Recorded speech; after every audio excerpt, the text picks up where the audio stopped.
This is the second video in a series of 7 about factoring. Greatest common factor. This is our first how-to video on the actual techniques of factoring. But if we can hold off one more brief moment on the technique, I'd like you to think of the factorization of this problem and how it pertains to a couple of possible products that would equal this. Now get ready to pause the video, because what you would benefit from here is pausing the video for as long as it takes to convince yourself that these two multiplications actually work out to the polynomial on the top.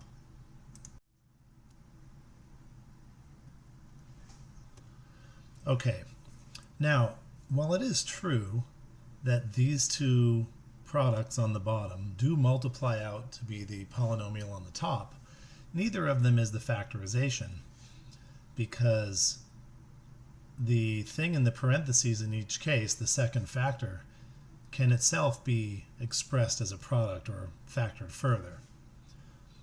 So the question becomes then, how do we decide what monomial we can write on the outside of the parentheses, which will turn out to be called the greatest common factor? Well, here's a procedure that you can go through that should work every time. Here goes. The first question you have to ask yourself is, by looking at all the coefficients in the problem, in this case the 12, the 6, and the 18, ask yourself, what's the largest number that each of these is divisible by? Well, they're each divisible by 2, you'll notice. They're also each divisible by 3, but they're also each divisible by 6, and it turns out that's the largest number that all 3 of them are divisible by. So that's going to be the first part of my factorization. So that 6 you see there on the bottom came from the fact that all the coefficients are divisible by 6, and there's no larger number which they're all divisible by. The next question you ask yourself is, what is the largest power of x that each of these is divisible by? By the way, that does not mean what is the largest power of x in the problem. The largest power of x in the problem is x to the 4th. But it turns out that the answer to this question in purple, the largest that each of these is divisible by, turns out to be the smallest one in the list, because all of the things in the boxes are all divisible by x squared. Now, if that logic eludes you, don't worry, it's strange. Just train yourself to always put the lowest power of x in your greatest common factor. Whether you understand the logic behind it or not, it is the greatest thing that they're all divisible by. Okay, so now what I'm going to do is I'm going to turn this into a multiplication problem. You may recall from the first video that factoring is essentially making a multiplication problem which would multiply out to be the original problem. So I have to finish the multiplication problem so that, in a sense, the top is the answer to that product.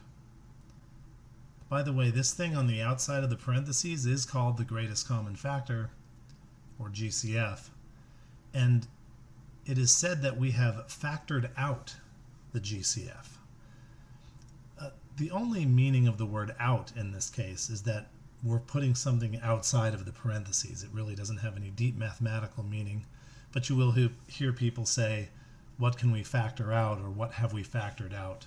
The out just referring to the outside of the parentheses portion of this problem.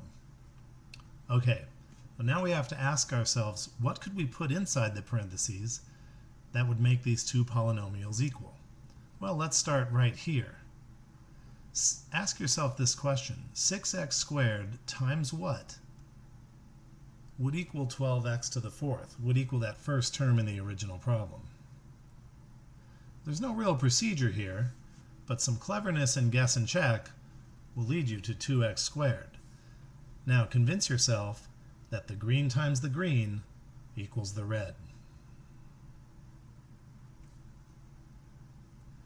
And we continue this sort of guess and check process and ask yourself now, what could I put in the parentheses so that green times green equals red again?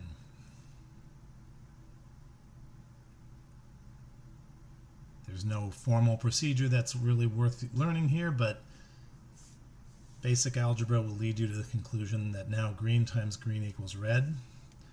And we'll go for the third term now. 6x squared times something has to be 18x squared. And that turns out to be 3, of course. So we have completed this problem. There is, however, some stuff worth noting before we move on to our next example. First of all, the top line here is the quote problem, and the bottom line is the quote answer to this factorization. It's further worth noting that factoring means to express as a product of primes. And the question now is, have we done that? Well, this factor in our answer is prime. It can't be expressed as the product of two polynomials. By the way, more on that in video 3. But is this thing here prime? Well, technically no. The thing in the box now, the 6x squared, is not technically prime because it is expressible, for example, as this product and other products as well. But in terms of the definition you see at the top in purple, we tend to cut some slack to the monomial GCF on the outside of the parentheses. Mathematicians have decided it would get real annoying to factor the monomial on the outside because there's so many different ways you can do it and it gets messy. So this is kind of one of these moments. The GCF is a portion of math where we have a common understanding that we're going to break the rules. It's technically not prime, but it's more annoying to break it into primes because then you would have 2 times 3 times x, and it just looks ugly. So again, when we factor, we break it into the product of primes, with the exception of the monomial GCF out front, if there is one, and we just sort of give that one a pass.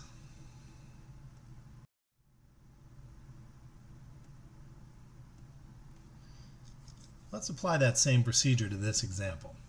So going through the same steps, we're going to look at the coefficients and ask ourselves, what is the largest number that each of these is all divisible by? Well, they're even, so they're all divisible by 2. Are they all divisible by anything larger than 2? Well, it turns out they're not. So the 2 is going to be part of our GCF. Next, we look at all the powers of x, and we ask ourselves, what is the largest power of x each of these is divisible by? Well, they're all divisible by the smallest power of x there. Again, that's weird logic, and typically most people don't care to understand that. But that's okay. Just train yourself to find the lowest power of x, which in this case is on the far right, x to the 1, and factor that x out.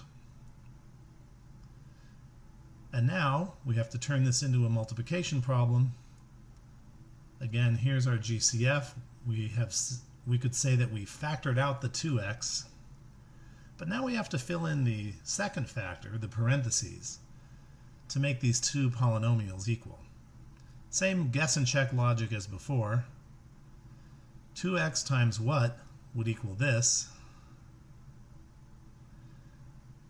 Well, that would be negative 3x squared. A little guess and check will lead you to that. Moving on, green times green has to equal red. That gives us a 2x here. Again, guess and check. And green times green equals red. Gives me a constant term of 7 in my second factor. Now, I have more to say about this problem, but first I'd like to point out that the bottom line here is a correct answer. There's nothing wrong with that, and most teachers and websites and textbooks would accept that as an answer. But let me add to this problem. There is a tradition which states if you're factoring out the GCF and it just so happens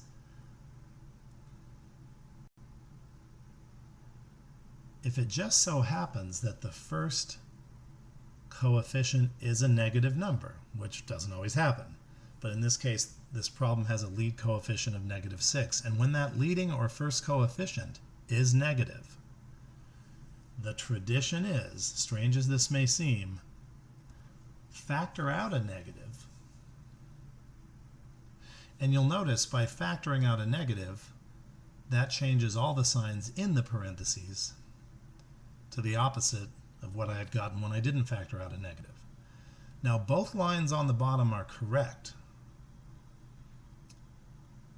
These are both correct factorizations. However, because of this strange tradition of if the problem starts with a negative, make the GCF negative or factor out a negative, the bottom two of the answers here is the sort of more acceptable one.